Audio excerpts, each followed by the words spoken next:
The sound of the waiter's body hitting the wall echoed through the restaurant. Mike Tyson had him by the collar, feet briefly off the ground, eyes wide with terror. For about 10 seconds, the waiter dangled there, face to face with Iron Mike, before being dropped back to his feet, shaking uncontrollably. "Now," Mike said, his voice deadly calm, "you're going to apologize to that veteran, and you're going to mean it." But to understand how a routine dinner turned into a moment that would go viral and change restaurant policy forever, we need to go back 40 minutes. It was a Friday evening in early 2021 at an upscale Italian restaurant in Manhattan called Bella Vista. The COVID restrictions had recently been lifted, and people were eager to get back to normal life, filling restaurants and enjoying meals out again. The place was packed with business people celebrating the end of the work week, couples on dates, families treating themselves to good food. Mike Tyson was sitting at a corner table, trying to have a quiet meal by himself. At 54 years old, he'd learned to appreciate peaceful moments, just wanting to eat his pasta carbonara and go home without fanfare. He was wearing a simple black jacket and t-shirt, keeping a low profile, though a few people had recognized him and nodded respectfully from a distance. Near the window, at a small two-person table, sat an elderly man who looked to be in his mid-70s. He was dining alone, wearing a somewhat worn jacket with several military pins carefully attached to the lapel. His posture was upright, dignified, the kind of bearing that spoke of discipline and service. He'd ordered modestly, just the pasta special and water, taking his time with his meal, occasionally gazing out at the Manhattan streets with eyes that had clearly seen a lot in their time. Mike noticed him when he first walked in, recognizing the pins, the way the man carried himself. There was an unspoken respect Mike had for veterans, having grown up around men who'd served, men who'd taught him about discipline and honor. The veteran finished his meal, dabbed his mouth with his napkin, and signaled for the check. His waiter, a guy in his mid-20s named Brad, brought over the bill with a smile that didn't quite reach his eyes. Brad had been working at Bella Vista for about 8 months, and he developed a certain attitude about customers, especially ones who didn't look wealthy. "That'll be $87.50, Brad said, placing the check on the table. The veteran pulled out his wallet and handed over his credit card. Brad took it to the payment terminal and swiped it. The machine beeped once, then twice, then a third time. "Sir, your card is being declined," Brad said, not bothering to lower his voice despite other diners nearby. The veteran's face showed confusion and embarrassment. "That's odd. Could you try it again? Maybe the machine." "I tried it 3 times, Brad interrupted. "Same result. Do you have another card?" Mike's attention was drawn to the conversation, but he stayed at his table, watching. The elderly man checked his wallet again, pulling out a few bills and counting them. "I have $60 in cash. I thought the card would work. My pension deposit sometimes gets delayed, but I was sure it went through this week." Brad sighed audibly, crossing his arms. "So you ordered a meal you couldn't afford?" "I didn't realize." "Sir, this is a high-end establishment. If you're having financial difficulties, maybe you should choose restaurants more in line with your budget." A few nearby diners glanced over, uncomfortable with the waiter's tone. The veteran's voice remained steady but quiet. "I apologize. I served in Vietnam, and sometimes the VA payments get delayed. If I could just make a phone call to my bank." "Vietnam," Brad said, and there was a slight smirk on his face. "Look, I'm sure that was very important back then, but we're in 2021 now. Things have changed. We don't really do the whole hero worship thing anymore, you know. It's been like, what, 50 years? Mike's jaw tightened. His fork stopped moving. The veteran looked up at Brad, and the hurt in his expression was visible even from across the room. "I understand times have changed, but I'm simply asking for a moment to resolve the payment issue. And I'm simply telling you that we have other customers waiting for tables," Brad said, his voice getting louder, attracting more attention. "If you can't pay, you'll need to leave and come back when you have the money, or we can call the police and let them sort it out." "The police," the veteran said, his voice barely above a whisper. "I just need to make one call." It's not my problem that you didn't plan ahead, Brad said dismissively. Honestly, you older folks always expect special treatment. I'm a veteran, I served my country, yeah, we get it, but that was decades ago. We've moved on. That's when Mike stood up. He didn't announce himself, didn't make a scene initially, just placed his napkin on the table, pushed back his chair, and started walking toward the veteran's table. Several diners recognized him and their eyes widened, sensing something was about to happen. Brad noticed Mike approaching and his demeanor shifted slightly. There was a flicker of recognition, but his arrogance kept him from reading the situation correctly. "Sir, I'm handling this," Brad said to Mike. "Please return to your seat." Mike stopped directly in front of Brad. When he spoke, his voice was low and controlled, but everyone nearby could hear the edge beneath it. "How much does he owe?" Brad blinked. "I'm sorry, what?" "The bill," Mike repeated slowly. "How much?" $87.50, Brad said, trying to maintain his authoritative tone. "But this really isn't your concern." "Give me the check." Something in Mike's voice made Brad hand it over without further argument. Mike pulled out his wallet, took out $200 bills, and placed them on the table. "His meal is paid for. Keep the change if you can manage to be civil for the rest of the night." The veteran looked up at Mike, his eyes glistening. "Sir, you don't have to do this. I can figure it out." "It's done," Mike said gently, placing a hand on the veteran's shoulder. Then he turned to Brad, his expression hardening. "Now apologize." Brad's face flushed red. "Look, Mr. Tyson, I recognize you now, but I was just enforcing restaurant policy." "Apologize," Mike repeated, and the temperature in the room seemed to drop. "I don't think an apology is." Mike moved faster than someone his size should be able to move. In one fluid motion, he grabbed Brad by the front of his shirt and walked him backward 3 steps until his back hit the wall near the entrance to the kitchen. Mike lifted just enough that Brad's feet left the ground for about 5 seconds, bringing them eye to eye. Brad's face went from red to white in an instant. His hands grabbed at Mike's wrists. But it was like trying to move steel. A dark stain appeared on the front of his pants. "Listen very carefully," Mike said, his voice quiet but intense. "That man served in Vietnam. Do you understand what that means? He was younger than you are now when they sent him to fight in jungles halfway around the world. He watched friends die. He came home to people who spat on him and called him a baby killer.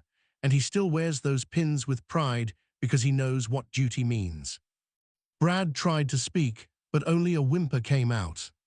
"You stand here in your safe little restaurant, in your comfortable little life that veterans like him fought to protect, and you tell him nobody cares anymore, that we've moved on."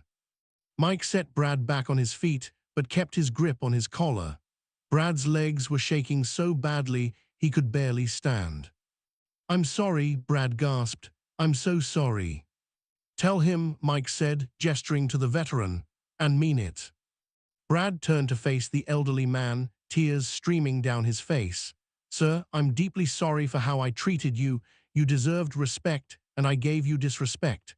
What you did for this country matters. Thank you for your service." The veteran nodded slowly, graciously, with more dignity than Brad deserved. Mike released his grip, and Brad nearly collapsed, leaning against the wall for support. That's when the manager came rushing from the back office, clearly having been alerted by staff. Antonio Russo was a man in his 50s who'd run Bella Vista for 15 years, and the look of horror on his face was genuine. "Mr. Tyson," Antonio said, his voice shaking, "I cannot begin to apologize for what happened here tonight." He turned to look at Brad, who was still against the wall, and his expression turned to fury. "You're fired. Effective immediately. Get your things and leave my restaurant." "But Mr. Russo," Brad started. "Now," Antonio shouted, and Brad scrambled toward the back. Antonio approached the veteran, his hands clasped in front of him. "Sir, I am profoundly sorry. What my employee said to you was disgraceful and does not represent this establishment. Your meal tonight is completely on the house, and I would like to offer you a standing invitation to dine here whenever you wish, at no charge." The veteran was overwhelmed, not quite sure how to respond to the sudden turn of events. Antonio continued, "I'm a first-generation Italian-American. My father served in World War II. I was raised to honor those who served. What happened here tonight?" He shook his head. "I have no words. Please accept my apology." Mike had returned to stand beside the veteran's chair. He pulled out his wallet again and took out $300, placing it in the veteran's hand. "What's your name?" Mike asked. "Robert," the veteran said quietly. "Robert Mitchell." "Robert, take this, for whatever you need until your pension comes through." "I can't possibly." "You can and you will," Mike said firmly. "You served your country, let somebody serve you for once." Robert's hands trembled as he took the money, tears rolling down his weathered cheeks. "Thank you, both of you. I didn't expect this." Mike helped Robert to his feet. "Can I give you a ride home?" "That's very kind, but I can manage." "I insist," Mike said, and his tone made it clear the discussion was over. As Mike was helping Robert toward the door, Antonio addressed the entire restaurant, which had been watching in complete silence. "Ladies and gentlemen, I want to apologize to all of you for what you witnessed tonight. That behavior will never be tolerated here again. And I want to remind everyone that veterans deserve our respect, our gratitude, and our support, always." The restaurant erupted in applause. People stood, clapping, some wiping tears from their eyes. A few veterans in the crowd stood at attention, saluting Robert as he passed. Outside, Mike hailed a cab and helped Robert inside. He handed the driver a $100 bill. "Make sure he gets home safely. Keep the change." "Mr. Tyson," Robert said from the back seat, "why did you do this? You don't even know me." Mike leaned into the window. "Because I know what it's like to be disrespected for something you can't control. And because I was raised to believe that when you see something wrong, you don't just watch, you act." "God bless you," Robert said, his voice breaking. "God bless you, sir," Mike replied. "Thank you for your service." The cab pulled away, and Mike stood on the Manhattan sidewalk for a moment, collecting his thoughts. Several people recognized him and wanted to talk, but he politely declined and returned to the restaurant to finish his meal. What Mike didn't know was that at least 6 people had recorded the entire confrontation on their phones. By the next morning, the videos had combined for over 10 million views. By the end of the week, it was approaching 50 million. The story spread across social media, news outlets, veteran organizations, and military forums. The response was overwhelming. Veterans and their families shared the video, thanking Mike for standing up. The hashtag #RespectVeterans trended for 3 days. Brad, the fired waiter, tried to defend himself on social media, claiming he was just doing his job and that the whole thing was blown out of proportion. That didn't go well for him. His apology video, posted 2 days later, where he claimed to have learned from the experience, was met with skepticism and anger.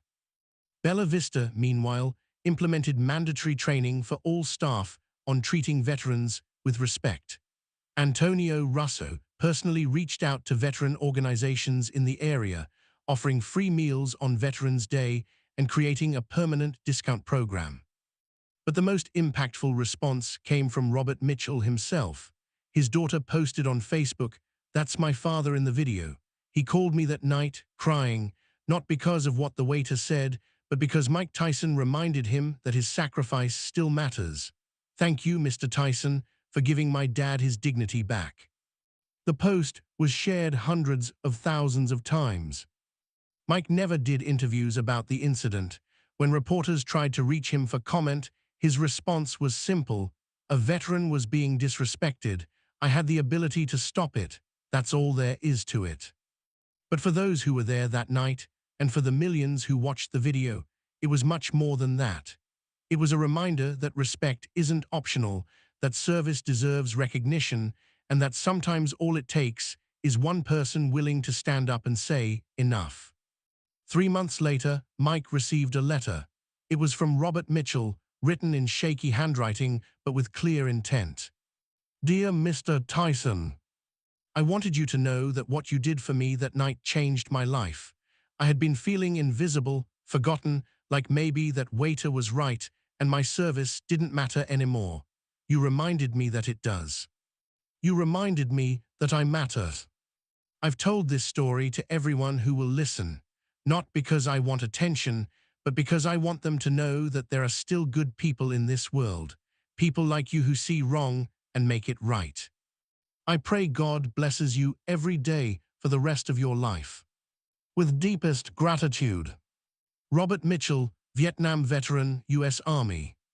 Mike kept that letter in his office, framed next to his championship belts, because for all the fights he'd won, all the titles he'd held, that letter represented something more important, using his strength to protect someone who needed it, standing up when others stayed seated, and honoring those who'd served when others had forgotten.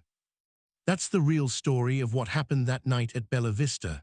Not just about a confrontation, not just about a viral video, but about the moment when Mike Tyson reminded an entire generation that some things, like respect for veterans, should never go out of style no matter what year it is. And for Robert Mitchell, a man who'd served his country in one of its darkest wars, it was the moment he felt seen, valued, and honored again. All because one person decided that silence wasn't an option. Sometimes it takes one moment and one man to remind the world what respect really means.